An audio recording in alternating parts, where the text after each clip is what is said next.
Hey everybody, and welcome to Buccaneer Bedtime on spring break. How awesome is that? I hope that everyone is enjoying their break and having a great time. It's certainly quiet and a little bit lonely in the school without everybody this week, but you guys have certainly earned it, and I'm excited to see you all next week. Tonight, because it is spring break, I figured I'd let the guest readers take a week off and give the teachers a nice little full break.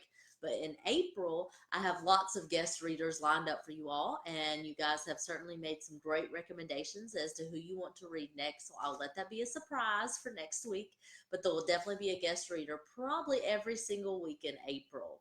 So when I was thinking about a book to read tonight on spring break, I had so many choices. I didn't even know which one to choose. And because it's spring break and I've had a little extra time, I thought maybe I would choose two books for two different reasons. One, I'm going to read you a book that was one of my kids' favorite books I used to read to them when they were little. So, and there's a bunch in this series. So, if you really like it, we have some in the library that you can definitely check out as well. So, the first book I'm going to read to you tonight is If You Give a Mouse a Cookie, What Will That Mouse Do?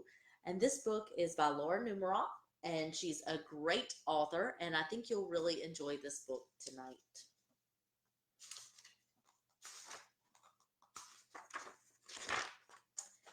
If you give a mouse a cookie, he's going to ask for a glass of milk. When you give him the milk, he'll probably ask you for a straw. When he's finished, he'll ask for a napkin. Because when you drink your milk, do you sometimes make a mess? Milk mustache, maybe? Then he'll want to look in a mirror to make sure he doesn't have a milk mustache. When he looks into the mirror, he might notice his hair needs a trim, so he'll probably ask for a pair of scissors.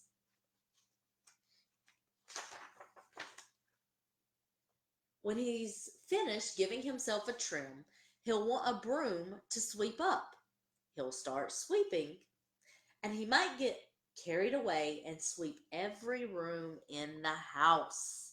I need this mouse to come to my house. He may even end up washing the floors as well. When he's done, he'll probably want to take a nap because when you do all that cleaning, it certainly makes you tired. You'll have to fix up a little box for him with a blanket and a pillow. He'll crawl in, make himself comfortable, and fluff the pillow a few times. And when you're fluffing pillows, what would you want? The mouse, he'll probably ask you to read him a story. Because that's what we do before bedtime. So you'll read to him from one of your books, and he'll ask to see the pictures. When he looks at the pictures, he'll get so excited, he'll want to draw one of his own, and he'll ask for paper and crayons. And we have lots of little artists at Rich Acres. He'll draw a picture. When the picture is finished, he'll want to sign his name. Check out his awesome picture. This mouse is a great artist. With a pen. Then he'll want to hang his picture on your refrigerator, which means he'll need, what do you need when your parents hang your work on your refrigerator? Because you guys do some incredible work. I love seeing it. He'll definitely need Scotch tape. He'll hang up his drawing and stand back to look at it. Looking at the refrigerator will remind him that, what do you think he's going to want from the refrigerator? He's thirsty, so he'll ask for a glass of milk. And chances are, if he asks for a glass of milk, what did we started this whole book with? he's going to want a cookie to go with it. Of course. That silly mouse. This is a really fun book. The other book I chose for you tonight, I want to give you guys a little heads up. We've been doing character traits one a month for a while now, and I gotta say, I just have to take a moment to let everybody know how proud I am of the students at Ridgeacres. They have the best manners and are so well behaved and so helpful and so kind, and they do wonderful things day in and day out. And it reminded me of how great our kids are when last week I got to go visit a school in Bedford, and our kids, they're just how kind they are, would do circles around the students that I seen there. And I don't always get to go see all the other schools and all the other kids, so sometimes I forget just how wonderful and how fortunate I am to get to work with our wonderful children. In the month of April, we're going to be learning about empathy. So this book is to teach us a little bit about empathy. And anybody who watches this over spring break, you guys are going to be the impressive ones in your class because you'll already know what it means to show empathy for everybody else. And I want you guys to stand up and tell everybody. But this book is called Stand in My Shoes. And so it's going to teach us what empathy is about, which is what character trait we'll be looking for in the month of April. Emily, this is the fourth time you've barged into my room. I'm trying to study for a big test. I just want to talk to you, Emily whined. Alicia closed her book and said, Can't you have a little empathy? Emily had no idea what her big sister meant. What's empathy? Empathy is when you understand how someone is feeling because you imagine what it's like to be them or stand in their shoes. People are grateful when you notice how they feel. I'm worried about my test, and I appreciate it if you'd scram so I can study. Emily was grumpy as she left her little sister's room, but she thought about Alicia's words. Would people really appreciate if she noticed how they felt? What do you guys think? Do you think that people will like when you notice how they feel as we're learning about empathy in the month of April? The next morning, Emily went to the kitchen for breakfast. Her dad was making coffee and had spilled some coffee grounds, and he didn't look very happy. Dad, are you in a hurry? She asked. Yes, sweetie, I have a big presentation at work and need to get going. Emily found a wet dish rag. You look tired, Dad. How about if I help you clean up the coffee while you get your other stuff together? Would that help? For a moment, Emily's dad just looked at her. Then he hugged her. You're the best, Em, he said as he grabbed his coat and hurried out the back door. Wasn't that a kind thing as she was practicing showing empathy? It was drizzling outside as Emily waited for the school bus. As it pulled up, one of the older kids accidentally knocked into a little girl as she was getting on the bus. Rosie lost her balance and sat down on the wet cement. Hey, yelled Emily, watch out for the little kids. Then Emily turned to the little girl. Well, that's a yucky way to start her day. That's okay, Rosie replied, but she struggled with her heavy backpack. Emily took Rosie's hand and pulled her up, then helped her onto the bus. What a great way to show empathy, helping someone else. In class, Mrs. Fitch was not her usual laughing self. After the morning writing lesson, Mrs. Fitch went back to her desk instead of walking around the classroom like she usually did. Emily noticed that her teacher's eyes were red and that she wiped her nose on a tissue.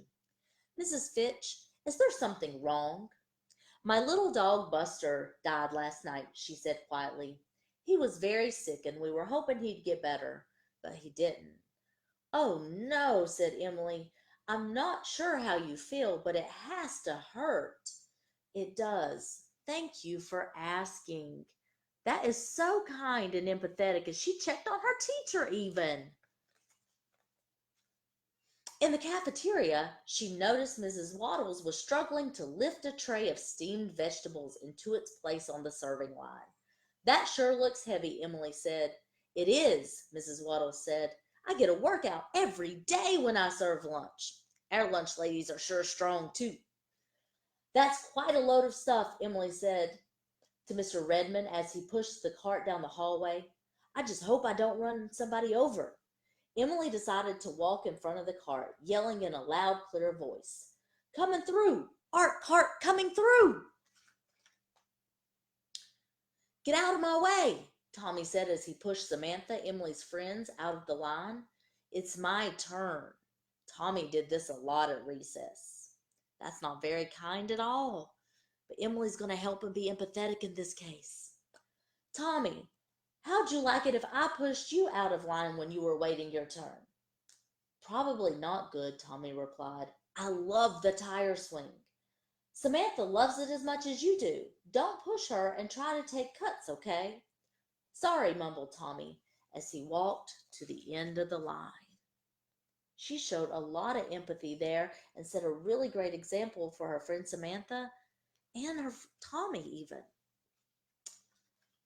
After school, Mr. Peterson said, Hello, Emily. I hope you had a wonderful day. She stopped and looked at him. I did have a wonderful day, but Mr. Peterson, every day you say something nice to me. You never forget. As she walked to her seat, Emily could hear Mr. Peterson greet each child as they got on the bus. She sat down next to Samantha.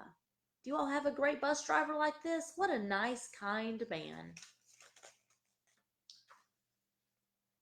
When the seats were almost full, Rosie rushed onto the bus out of breath. Oh no, there isn't a place for me. Emily nudged Samantha and then asked her to slide over. Rosie, you can sit with us. I can? Thanks. Look how kind she was and what a difference her empathy made for Rosie. She was so sad, and then they noticed and offered her to sit with him, and it was kind, and her empathy made Rosie feel so good.